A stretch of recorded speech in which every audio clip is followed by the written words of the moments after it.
बच्चों को अपने साहिब ईमान बनाओ, कुरान पढ़ाओ, कुरान पढ़ाओ। बच्चों को अपने साहिब ईमान बनाओ, कुरान पढ़ाओ। मैं ये नहीं कहता इन इंग्लिश न पढ़ाना, मैं ये नहीं कहता इन इंग्लिश न पढ़ाना।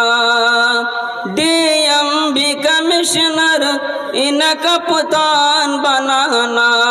हाँ पहले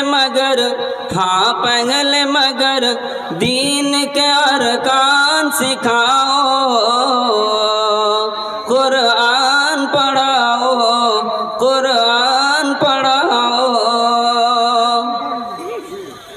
तुम शुक्र करो रब का मदारिस जो चलते, तुम शुक्र करो रब का मदारिस जो चलते।